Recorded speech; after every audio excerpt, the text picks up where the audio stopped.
上一世被婆婆刻薄，小姑被刺，最后被渣男一把火烧死。再睁眼，她回到了同渣男成亲那天。地狱她去过了，这一世该他们了。燕子，你快给我起来！你装什么装？不就是轻轻磕了一下吗？你又不是纸糊的，怎么那么矫情？真当自己是大小姐了？燕子坐起来，并没有要站的意思。张桂芬有些不耐烦了，伸出一双鹰爪似的手，想将她从地上硬拽起来。燕子肩膀一低，左手拉住张桂芬的手腕，右手拉住她胳膊，一个过肩摔将她狠狠摔在地上。这一下算是利息，以后你再敢动我，别怪我不客气。燕子，你干啥？妈是长辈，尊敬长辈不懂吗？你怎么能打她呢？儿媳妇打婆婆要天打五雷轰的。当长辈她配吗？她做的事儿哪件值得我尊敬？还有谁是你家儿媳妇？我和你哥一没拜堂，二没领证，怎么就是你家儿媳了？我和你家没关系，我不乐意给你家当儿媳妇。我呸！你还不乐意给我当儿媳？你以为谁稀罕你啊？一个破血而已，有本事你现在就走！我看你出了我老宋家的门，外面还有谁要你？张桂芬之所以敢骂燕子是破鞋，不过是因为燕子2年前落水被当兵的救了，当时是被人家报上岸的。那个年代这样的，就算是有继父之亲了，求之不得。燕子，你这是干什么？我妈再怎么说也是长辈，她刚才也不是故意推你的，你怎么能打她呢？你快和我妈道个歉，她不会真赶你走的。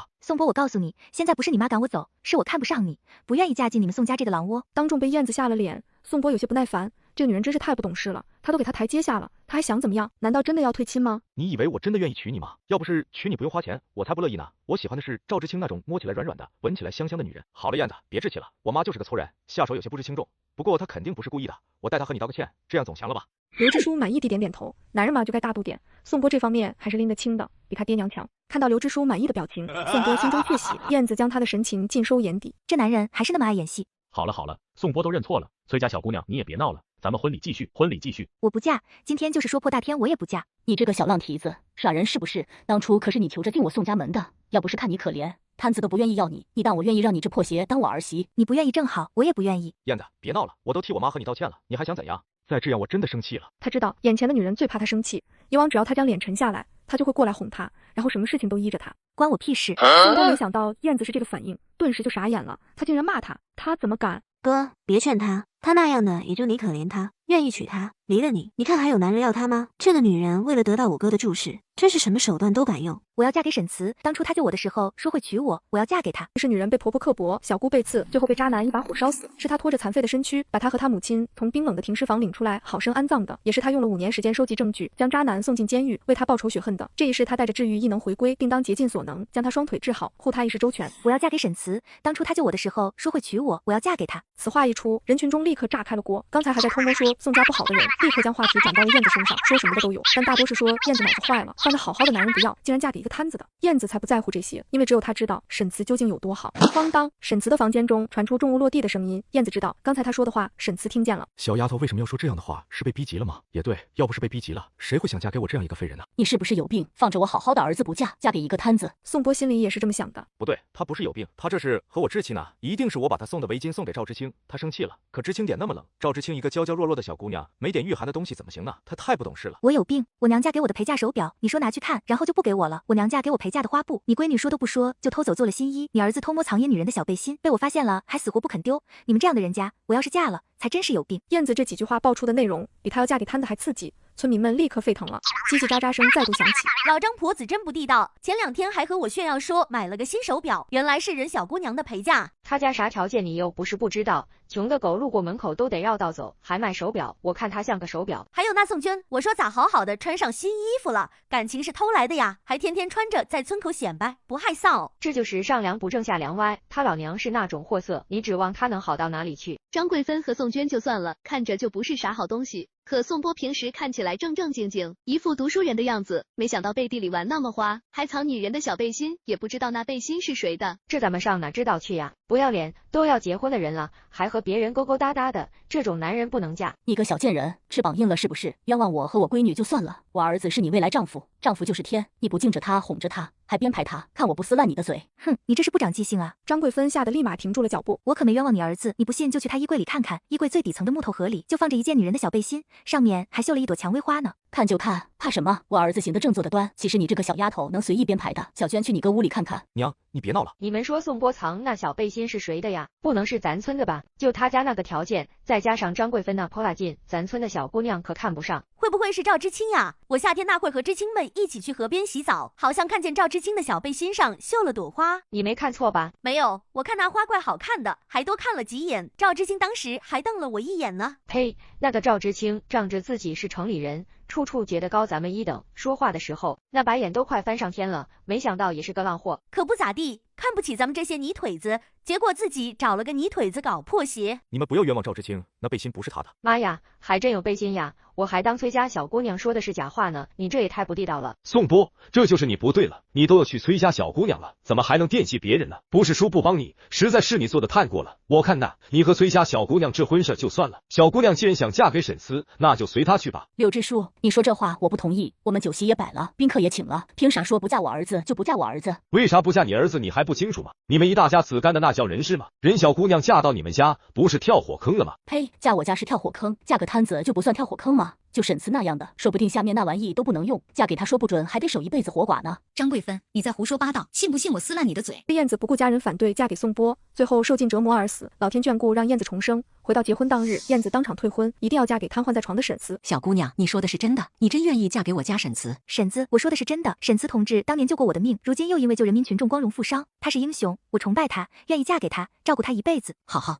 这事大姑给你们做主了。他大姑，你啥意思呀？这燕子可是我家的儿媳妇，你这样明着抢不好吧？张贵芬虽然有些怕沈大姑，但这免费儿媳妇儿她可不想让出去。你没听小姑娘说不想嫁给宋波，想嫁给我家沈慈吗？再说了，他俩行礼了吗？领证了吗？还你儿媳妇，你也太不要脸了！我可听说了，你们一分彩礼都没出，一分钱都不花，就想娶儿媳妇，你脸咋这么大呢？宋波心里不愿意，嘴上却不敢说，他还指望沈大姑在城里给他找工作呢。要是现在得罪了沈大姑，工作的事儿肯定就泡汤了。要是能在城里找上工作，那赵知青肯定就愿意嫁给他了。燕子算个屁呀！他想娶的是赵知青那样的城里人。权衡再三，宋波勉强挤出一个笑，对着沈大姑道：“老姑说的对，我和燕子既没举办婚礼，也没领证，她想嫁给谁是她的自由。她要是想嫁给沈叔叔就嫁吧，只要她将来别后悔就行。”我绝不后悔。小波，别说了，听他大姑的。他们家之所以能住上现在的房子，顿顿吃上干的，每月还有8块钱拿，完全是因为他们愿意照顾沈慈这个摊子。要是今天得罪了沈大姑，这些东西可就都没了，他们得罪不起。哐当，屋里再次传来东西落地的声音。这次的声音比刚才的响，应该是沈慈将什么扔在了地上，而不是不小心掉在地上的。燕子知道这是沈慈在发脾气，他是那样骄傲的一个人，肯定不愿意以现在这副残躯娶自己。他大姑娶媳妇这事儿是大事儿，咱们怎么着也得听听沈慈自己的意思。我听这动静，沈慈好像不咋乐意。沈大姑虽然对宋红兵不满，但也知他说的有道理。他那个侄子就是头犟驴，要是他不同意，他们做啥也是白搭。随后沈二姑便进了沈慈的屋，再次出来时，沈二姑面露难色，冲着沈大姑摇了摇头，显然是没说通。啧，大家都瞧瞧，摊子都瞧不上他。你给我闭嘴！我又没说错，凭啥让我闭嘴？沈大姑没再理会张贵芬。小姑娘，你别听张贵芬胡咧咧，我侄子肯定没有瞧不起你的意思，他就是脾气有些倔，他只是……大姑，我知道沈同志是个好人，他是不愿意拖累我才拒绝的，我不怕被他拖累，我愿意照顾他，让我去劝劝他吧。好孩子，你去吧。刘支书，您和我一起进去吧，要是沈慈同意了，您正好给我们做个见证。好。刘支书和沈慈爹是拜把子兄弟，他是看着沈慈长大的，一直挺喜欢这个孩子，眼见着铁骨铮铮的汉子变成现在的模样，他心里也不好受。沈慈不愿意麻烦2个姑姑，所以花了钱找村里人伺候。宋家那一家子只想要钱，照顾的并不尽心，要是能找一个尽心尽力照顾他的，他以后死了去见自己把兄弟的时候，脸上也有光。沈慈一直在屋里听着门口的动静，燕子刚到门口，他就将一个搪瓷缸子砸到门里，那意思很明显，他不愿意见燕子。沈慈同志，你救过我的命，是我的救命恩人，我和我的家人都很感激你，我也是真心想嫁给你，和你过一辈子的。你要是愿意，你就吱一声。话毕，屋里没有任何动静，见情况和自己想的一样，燕子无奈地摇了摇头，随即用尽全力将刚刚储存起来的一丝精神力全都用到了沈慈身上。刘支书，您听见了吗？沈同志同意了。燕子装作满脸激动，听见了。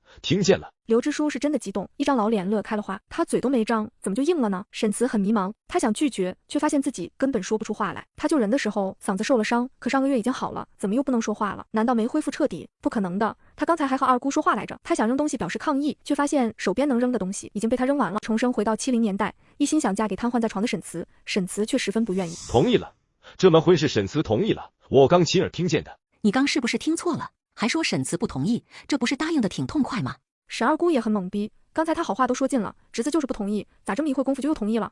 难道自己刚才没表达清楚，还是侄子说的话他没理解透？沈慈腿脚不方便，拜堂这一步便省了。刘支书当场写了介绍信，这也算是2人结婚的证明。张贵芬一双眼都快喷出火来了，倒是宋波出乎意料的平静。燕子注意到他那眼睛会时不时的偷瞄沈大姑，真会装。燕子看着这个男人就觉得恶心，怕自己忍不住揍他，便和沈大姑、沈二姑说了一声，躲去了屋里。沈大姑也想让小两口抓紧培养感情，便爽快地答应了。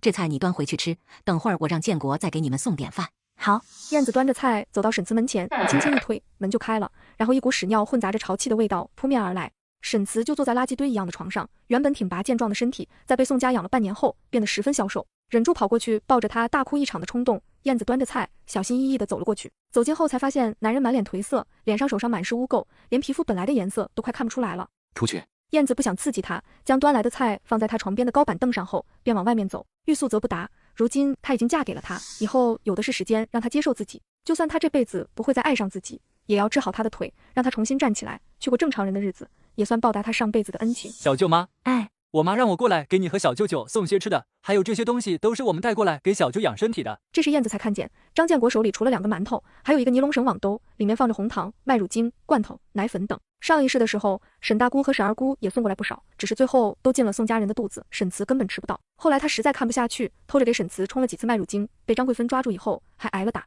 也是自己蠢，别人打就那么站着让人家打，一点反抗的心思都没有。小小嫌弃了一下曾经的自己后，燕子伸手将东西接过。你还没吃饭呢吧？前面开席了，你赶紧去，晚了好东西可都让别人抢走了。不碍事。张建国摆摆手，又询问了几句沈慈的情况才离开。这房子是沈家的祖宅，沈慈没有父母，他当兵后房子就一直闲置着。有一年村里下大雪，宋家的房子被压塌了，宋家人打着帮忙照看房子的名义住了进来。后来沈慈因伤退伍，他们更是信誓旦旦说要照顾沈慈，结果住着沈家的房子，拿着沈大姑、沈二姑给的钱，竟把沈慈照顾成了这个样子。燕子开了窗户，这屋里味儿太大了，别说沈慈一个病人，就他一个正常人也受不了。这样的环境，别说恢复了，能活着都是沈慈命大。做完这些，他又给灶台添了一些柴。躺在床上的沈慈没有动燕子送进来的饭菜，他以为自己刚才都那么凶了，燕子一定会生气离开，然后嫁给宋波，或者直接回娘家，却没想到他不仅没走，还在外面忙活了起来。这门婚事明明自己是十分不同意的，可听到他在外面忙碌的声音，心里竟觉得莫名踏实。这种感觉太不真实了，不真实到让他觉得自己是在做梦。他一个废人，竟然有媳妇儿了。他心里其实是有燕子的，从3年前救起他的那一刻，他就喜欢上了他。只是当时燕子还不到结婚法定年龄，他等了他3年，原想着等他到了年龄就上门去提亲，没想到在见面时他已然是一个废人。半年前他回来的时候，他也过来了，说他是他的救命恩人，他愿意嫁给他，照顾他一辈子。他当时拒绝了他，还说了一些难听的话。我已经成了残废，没办法养活他，也没办法给他幸福，娶了他只会拖累他。后来听说他和宋波好上了，要结婚了，他的心里是高兴的，但更多的是酸涩。要是他没出事，娶他的人应该是他，要是他能娶到他，一定会让他幸福一辈子的。想着想着，他的心更烦躁了。我都这个样子了，他为什么还要嫁给我？报恩吗？还是可怜我？或者说是为了赌气？虽然他没有出去，但外面的事儿他也都听到了。他还没进门就被宋波他妈刁难，还被他推倒，弄伤了头。宋波不仅没帮他说话，还让他道歉。他应该是生宋波气，所以才赌气嫁给自己的吧。正胡思乱想间，便听外面有人说话，是他大姑的声音。夫妻刚成婚，瘫痪在床的男人就要休了女人，女人不但不走，还忙活了起来。燕子，你别忙了，有什么要收拾的，让建国干就行。大姑也没多少活，我自己收拾就成。您进去陪沈慈说会话吧。好好，你累了就休息会儿。知道了，大姑。沈大姑点点头，抬脚进了里屋。刚进屋就传来一股难闻的气味。沈大姑并不嫌弃，直接坐到了沈慈身边，看着曾经那个英姿飒爽的侄子变成现在的模样，沈大姑脸上的笑顿时就绷不住了，眼泪止不住的往下流。沈慈，是姑对不住你，当初要不是姑让你去当兵，也不会出这样的事儿。大姑，您别这样，这事跟您没关系，您也是为我好。哎，不说了不说了，现在你有媳妇了，大姑这心事也少了一桩。你以后好好和媳妇过日子，其他的事儿有大姑呢，你别操心。大姑，您让她走吧，跟宋波结婚也好，回娘家也好，怎么都比跟着我强。她还是个小姑娘，跟着我这样的废人只会拖累她。沈大姑也知道嫁给沈慈对燕子来说不公平，可她也没有办法，人都是自私的，在侄子和陌生姑娘之间，她肯定是要选侄子的。侄子不愿意跟着她去城里，宋家人照顾的又不尽心。虽然她不知道燕子以后会怎么样，但燕子今天说的一番话很真诚，沈大姑愿意相信她。沈慈，你提什么要求，大姑都可以依着你，但这个不行，燕子必须留下。大姑，你别怪大姑自私，咱老沈家就你这么一根独苗，你不娶媳妇怎么行？好不容易有姑娘愿意嫁给你，大姑说什么也不会让人走的。大姑，我知道你不忍心，怕拖累她，想要她嫁个好人家，可宋家人别人不知道，你还不知道吗？那样的人家算是好人家吗？她可以嫁到别家去。别家？他当初落水被你救了以后，名声已然不太好了，如今又当众退了宋家的婚，名声肯定会在受损。这样的名声，哪个好人家会娶她？就算勉强找个人嫁了，也会因为这些事被婆家拿捏一辈子。与其让她嫁到别处受气，还不如让她嫁给你。你虽然现在身子不太好，但大姑知道你最是心善，她嫁给你可能会受些累，但肯定不会受委屈。听到她因为自己名声受损，找不到好人家，沈慈的心就揪得难受。接着就是浓浓的无力感。见沈慈神色似有些松动，沈大姑继续乘胜追击。你每月有20块的退伍费，我和你二姑再给你们贴补点粮食，就算你们两口子坐着啥也不干，也不会饿着的。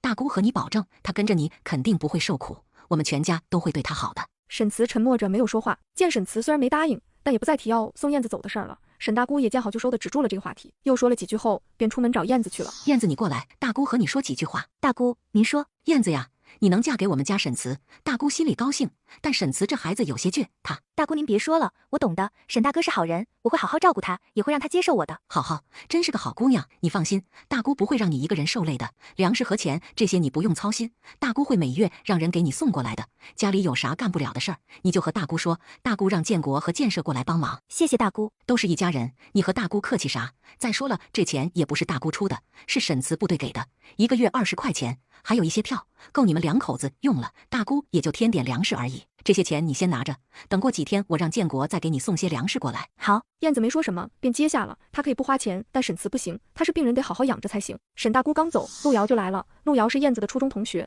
他虽然觉得宋波不是个东西，可是沈慈也不是良配啊。但燕子嫁都嫁了，他只能为他祈祷。陆瑶刚走，刘支书来了，说要进去看看沈慈。燕子没让他进去。沈慈那么骄傲的一个人，如今这副样子，应该是不想见外人的。刘支书也懂他的意思，他其实也不太想进去。宋家哪是照顾人呀，就是把人扔进了垃圾堆里，那屋里的味儿比茅房都大呢。送走刘支书，燕子把屋子打扫得焕然一新，灶台里的火也被他烧得旺旺的。弄完这些，他又把水缸里的水给倒了，将水缸刷洗干净，重新装满一缸水。原来的水也不知放了多久，里面青绿青绿的，还有些死苍蝇死蚊子，也不知沈慈是怎么咽下去的。上一世宋家人就是给沈慈喝的这水，不管冬夏只给他喝凉水。她嫁过来以后实在看不过眼，每天都会烧一壶热水给沈慈送过来，就这还被张桂芬骂了几次，说她浪费柴禾。想到前世在宋家受的欺负，燕子漆黑的眼眸里几乎冒出了火。上辈子宋家欠我们的，这辈子我一定100倍1000倍的讨回来。人在做饭的时候，发现有人在暗处偷看他，为了让人来偷东西，他特意从厨房进了屋里，便看见宋娟偷偷摸摸跑到了厨房，片刻后又偷跑了出来。宋娟离开后，燕子才出来，到厨房打开锅盖看了看，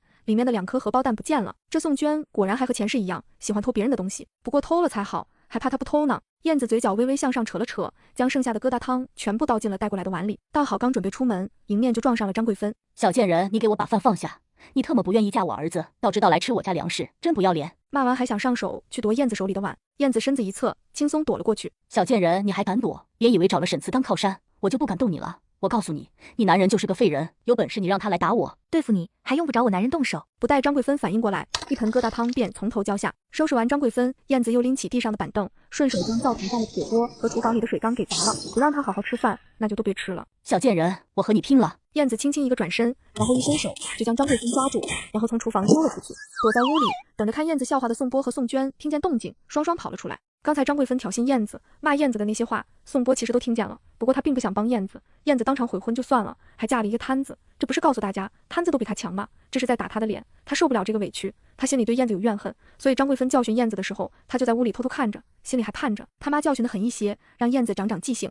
只是没想到事情竟反转得如此之快，以往对付燕子无往不利的他妈，竟被燕子给打了。燕子是从什么时候变得这么厉害的？还是说她以前的那些小鸟依人、乖巧懂事都是装的？这个女人真是太有心机了，为了得到我，竟然装乖巧扮柔弱，如今知道和我不可能了，立马露出了本来面目。这时听见动静的宋红兵也从屋里冲了出来，老头和儿子闺女都在身边。张桂芬底气陡增，忍着痛叫道：这小贱人偷咱家粮食还打我，打死他，快去打死他！对方人多势众，燕子也不多做纠缠，从地上拿起板凳，直接朝着2人砸了过去。趁2人伸手去挡的功夫，撒腿便往院外跑。来人呐！救命呐！老宋家要杀人了！原本溜光水滑的头发很快被他扯散，衣服也扯烂了几处，脸上更是弄满了灰尘。看到燕子的这副样子，宋波忽然反应过来，他现在的模样，要是跑出去，别人肯定以为是他们欺负的，到时候他们就是浑身长嘴也说不清呀。他顾不得其他，赶紧跑去追燕子。张桂芬以为宋波是要去打燕子，喊得更起劲儿了：儿子，去打他，打死那个小贱人！感觉到身后有人追来，在快到院门口的时候，燕子故意绊了一下，身子顺势倒在地上。见他被绊倒，宋波面色一喜，赶紧冲过来按住了他。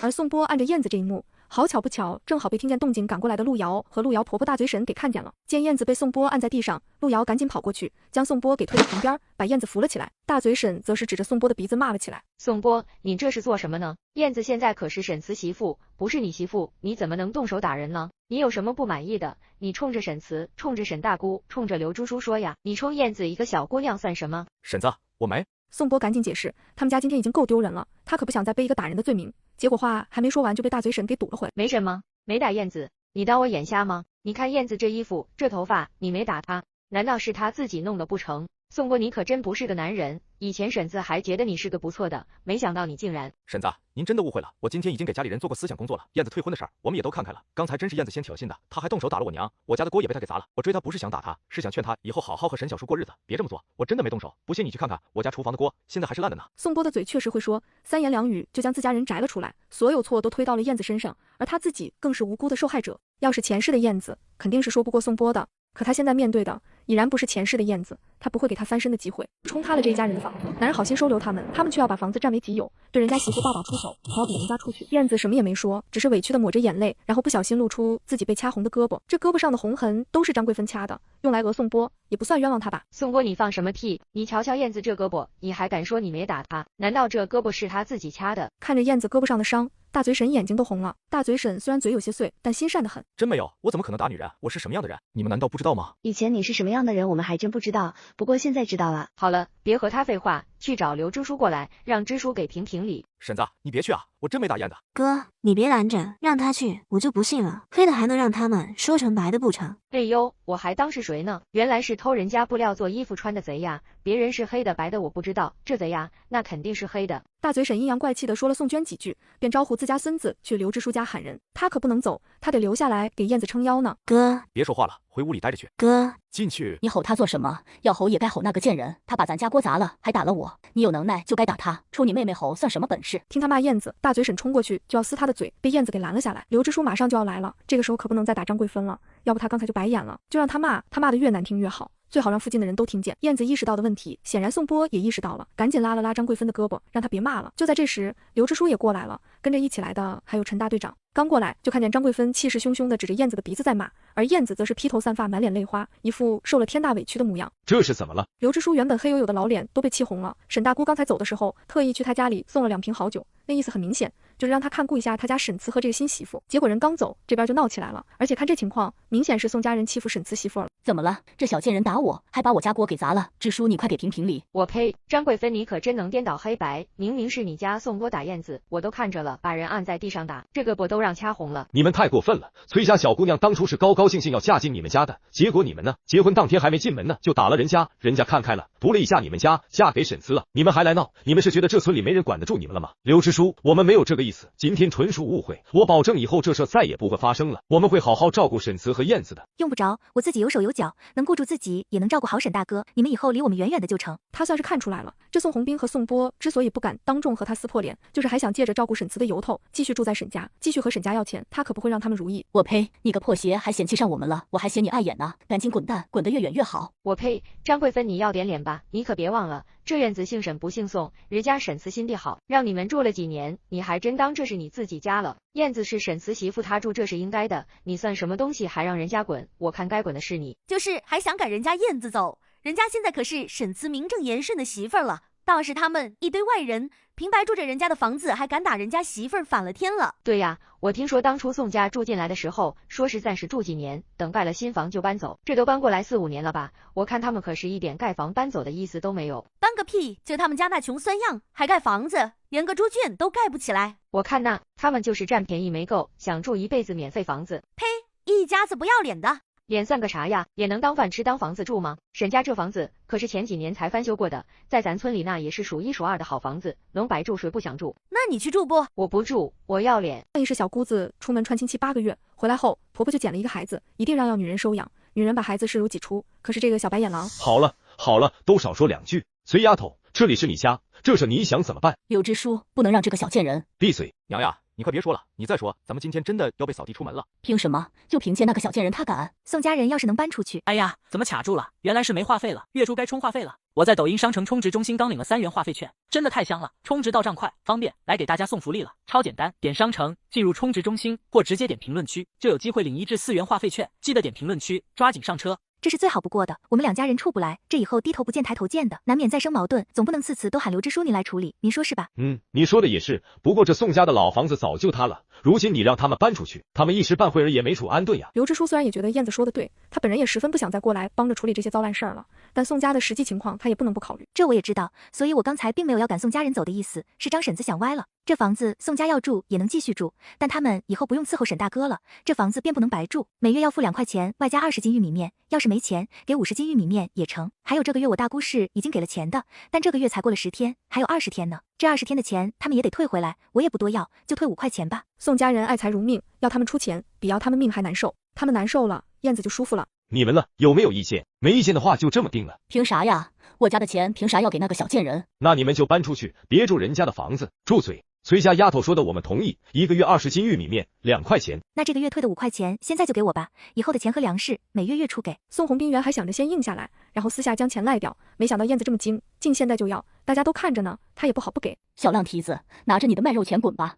哈，话刚说完，脸上就挨了一巴掌。我说过，管好你的嘴，你要管不好，我可以帮你管。打的好，打的好，这人呢就不能太软弱，你越软别人就越欺负你。娘，地上有血，地上有血。众人还没从这突如其来的巴掌声中回过神来，路遥有些颤抖的声音就传入了耳朵里。大嘴沈下意识地往张桂芬那边看，以为是刚才燕子打太狠，打出血了。宋娟是宋娟。燕子瞄了宋娟一眼，见她双腿处有血慢慢流出来，果然如此。前世的时候，他和宋波结婚没多久，宋娟就出了一趟门，说是去亲戚家住一段时间，这一住就是8个月。再回来时，人看着憔悴了许多。又过了2个月，张桂芬就从外面捡了个孩子回来，说孩子和他有缘，逼着他收养。他一直以为这孩子是个可怜的孤儿，对孩子很好，直到他死后魂魄飘回宋家，才知道他一直当宝的孩子竟是宋娟的。他为别人白白养了10几年孩子，那孩子在他死后一滴眼泪也没流过。他尸骨未寒，那孩子就认回了亲妈。刚才做饭的时候，他就发现了宋娟偷看，知道以他一贯的作风，一定会偷吃，所以在荷包蛋上做手脚。后面之所以闹腾起来，也是想把村里人给引过来，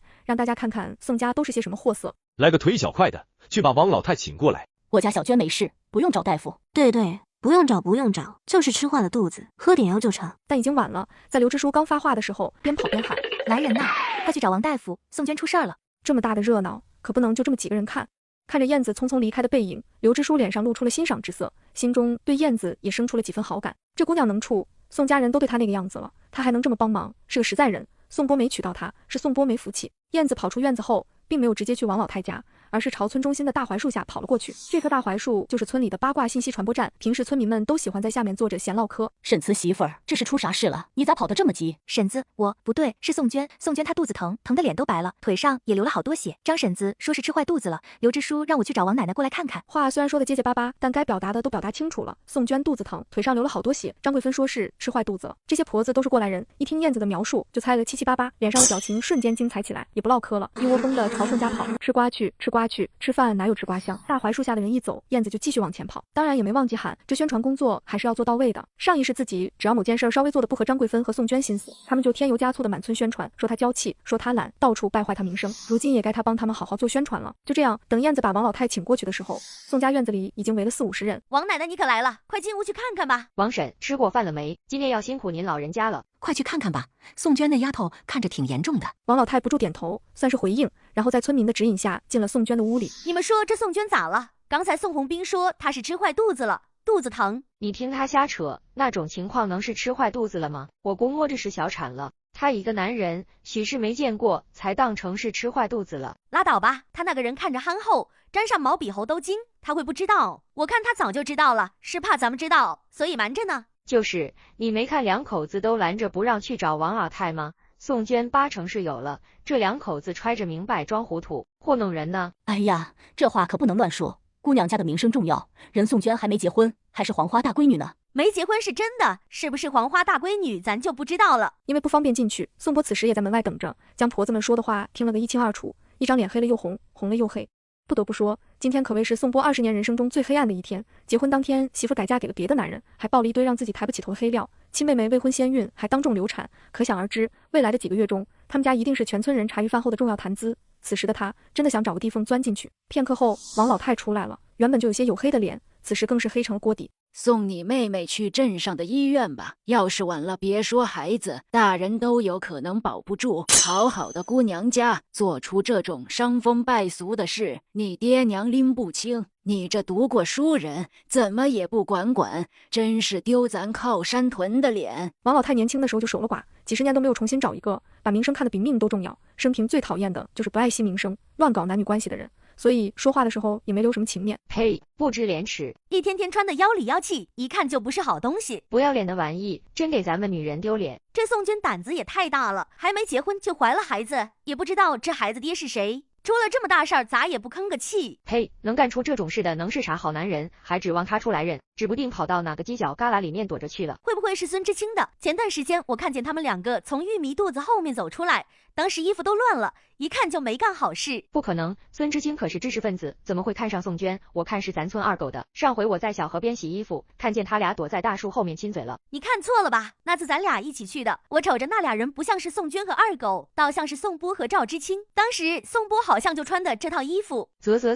这老宋家真是够可以的，兄妹两个都偷人呀，不要脸。燕子看着眼前的一幕，恨不得拿张凳子再抓把瓜子坐下来听，太刺激了。婆婆婶子们就是牛逼，爆的料一个比一个猛。村民们的议论在宋家人带着宋娟坐农用车去镇上治病的时候结束了。虽然张桂芬还是嘴硬，说闺女只是吃坏了东西闹肚子，但已经没人信她了，真当别人是傻子呀。他们都亲眼看见，又亲耳听见王老太说了，信张桂芬说的才是脑子有问题。她这么说不过是想拾起些脸面而已，不过这次的脸肯定是拾不起来。重生回到70年代，嫁给瘫痪在床的男人，刚成婚女人就扒了男人的裤子，怎么说呢？她挺满意的。沈慈看着燕子哭红了的双眼，心里揪着疼了一下，赶她走的心也变得更加坚定。外边的声音她当然是有听到的，燕子又被宋家人欺负了，她挣扎着想冲出去帮她，可她腿上半分力气也没有，连下床都做不到，折腾了半天也彻底泄了气，恨自己无能，连喜欢的姑娘也保护不了，也盼着她就此想开，一走了之，离她这个废人和宋家那些烂人都远远的。燕子若无其事的忙活了起来，回来已经半年了，今天第一次睡了个踏实觉，第一次吃了热乎饭，第一次用热水洗了脸，第一次有人给了洗衣服，这么多第一次都是外面那个女人给的，她让她体会到了被关心被照顾的感觉，这种感觉很好，但她一个废人不配。第二日，建国送完粮食回到家里，东西送到了吗？你表哥表嫂咋样？你有没有帮着干点活？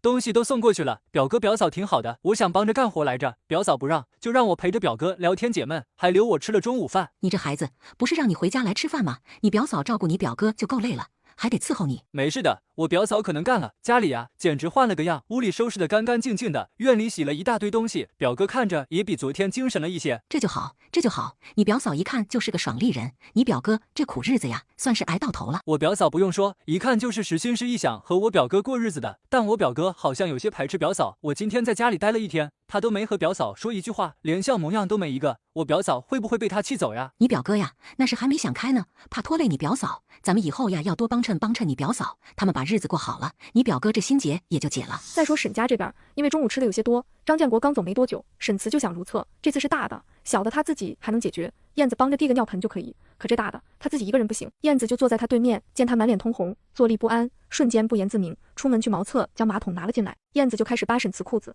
虽然有些害羞，但她既然选择了嫁给沈慈，就得尽快适应这些事情。你要干什么？燕子这突如其来的动作把沈慈吓了一跳，赶紧伸手拽住自己的裤子。沈大哥，你别乱想，我就是想伺候你上个厕所。没必要，你没必要为我做这些，你走吧，这里不适合你，我也不适合你。沈大哥，我们已经结婚了，你是我丈夫，我愿意照顾你一辈子，别说一辈子，就是2辈子3辈子我也愿意，这些事我是心甘情愿做的，没有一丝勉强。沈大哥，你别老想着赶我走好吗？沈慈明明已经很努力在控制自己那颗心了，可听到燕子说这些话的时候，心脏还是不受控制地震颤了一下。她是那么温暖，那么美好，好的让她不由自主想去靠近她，依赖她，但她不能，她已然是个废人，给不了她任何幸福，还会成为她的负担。燕子嘴上说着话，手上的动作也没停，片刻后就将沈慈的裤子吞到了小腿处。燕子不想看的，但如此近的距离，她想不看都难。怎么说呢？她挺满意的。突然被扒了裤子，沈慈很羞愤，很绝望，还有些害羞，红衣瞬间爬上脖颈，片刻后耳朵也红了。现在要是有个地缝，她肯定钻，怕她一直憋着对身体不好。脱完裤子后，燕子就去门外等着了。沈大哥，方便完了喊我。沈慈解决完个人问题，被燕子弄到床上后，整个人都不好了，躺在床上，将头扭向窗户那边，不再去看燕子。看他这副样子，燕子竟觉得这男人有些可爱。这时，大嘴婶挎着一篮子鸡蛋进了院。婶子，你怎么来了？快到屋里坐。大嘴婶不管是前世还是今世，都护过燕子，燕子很感激他，把他当自己家长辈，对他很是热情。不了，小虎子还等着我回去哄他睡觉呢，我就是过来给你送点鸡蛋，送完就走。婶子这可使不得，你家里人多，这鸡蛋你们留着自己吃吧。小虎子正在长身体呢，得多吃点。婶子他大姑今天让建国送了好几斤鸡蛋，够我和沈大哥吃了。有啥使不得的？婶子是把你当半个闺女看的，婶子他大姑给的那是她的心意，我给的是我的心意，你要是不收，就是不把婶子当自己人。话都说到这份上了，燕子也不好意思再拒绝，想着改天给胡子买些好吃的，也算是回大嘴婶的礼了。那就谢谢婶子了。婶子怎么样？她挺好的，对我也挺好的。燕子坦然地回答，沈慈确实很好，是她遇见的男人里最好的。三观正，有担当。好就行，就是苦了你，以后有啥要帮忙的就去找我，不要客气。虽然大嘴婶也觉得沈慈人不错，但那是以前，现在他就是个摊子，就算人再好，也是个负担。燕子跟着他，大嘴婶是心疼的。我会的，就是我去的多了，您别嫌我烦就成。看燕子还有心思开玩笑，大嘴婶的心里也好受了一些。昨天他听陆瑶说燕子嫁给沈慈的时候，还以为她是恼了宋家人，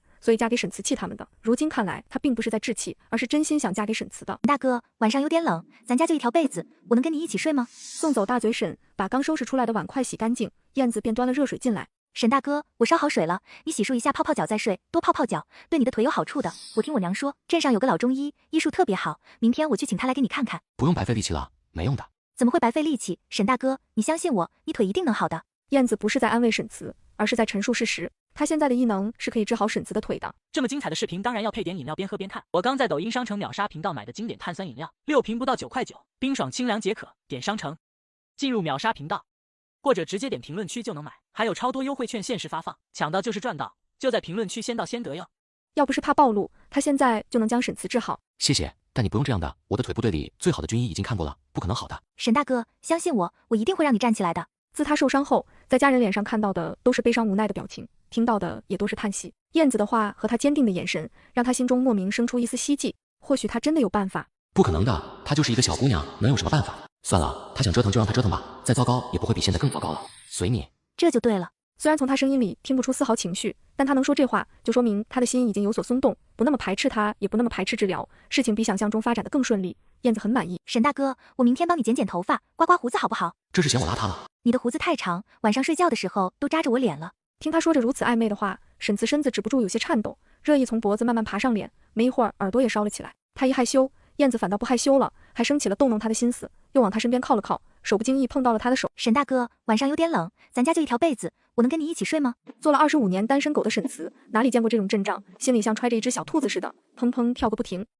看到他这又可爱又窘迫的样子，燕子心里乐开了花。臭男人，看你能忍到什么时候？时间不早了，早点睡吧。沈大哥，我明天要去镇上找那个老中医，让他来给你看看腿，顺便问问他能不能教我医术。等我学会了，我自己给你治。你说那个老中医能教我吗？应该不能吧，人家吃饭的手艺怎么能随便教我呢？哎，我得想个办法，也不知道那个老中医喜欢什么，我要不要给他送点礼？燕子自顾自地念叨着，也不在意沈慈有没有回应。听着他絮絮叨叨的声音，沈慈不仅没觉得烦，还觉得心里很踏实。有人陪着真好，房间不再冰冷，黑夜不再漫长，他再也不用独自忍着疼痛，孤独地度过每一个难熬的夜。只是他终究会走的吧，这才刚开始，他还没体会到照顾一个摊子多艰难，等他体会到了，应该会离开的吧。明明开始的时候他是想让他离开的，可是现在只是想想他可能会离开，他的心就疼得厉害，仿佛有人拿刀在挖一样。情绪一激动，沈慈的身子就忍不住颤抖起来。沈大哥，你怎么了？是不舒服吗？我没事，你快睡吧。那好吧，有事记得叫我。感受到身旁人抽走的手，沈慈心里竟有些失落。很快燕子便睡着了，但沈慈却失眠了。